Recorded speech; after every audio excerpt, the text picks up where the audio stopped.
Thank you for presenting your bones to me. Yeah, the humerus is fairly easy.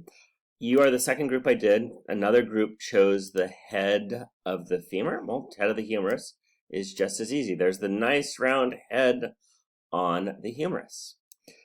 So I agree, that is a very easy structure. And like the previous group, the hips are totally winning for being hard, especially the half hips that are right here. So what I look for on the half hip is this thing right here. That's the sciatic notch. I know it has to be posterior or facing away from me.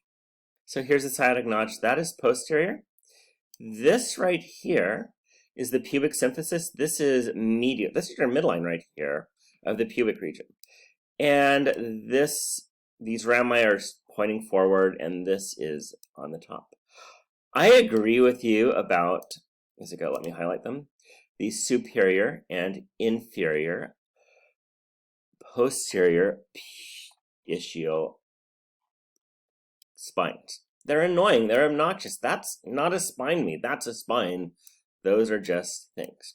So, and you're not alone for front and back, so this is the back view. Let's see if I can tilt it. There, it's more like this. Again, look for the sciatic notch.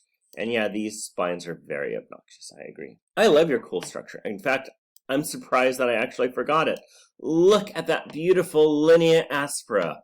Oh, look how nice it is. So there it is right there. It's not letting me highlight the individual linea aspera, but it's very nice. This is actually the gluteal tuberosity too, but yes, that's one of my favorite words to say is linea aspera. So tibia is the boring bone.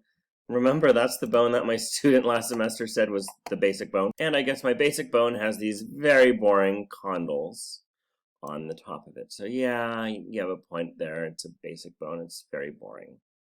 That's important for finding furniture in the middle of the night, though. So thank you for your submissions. I hope you had a good day today.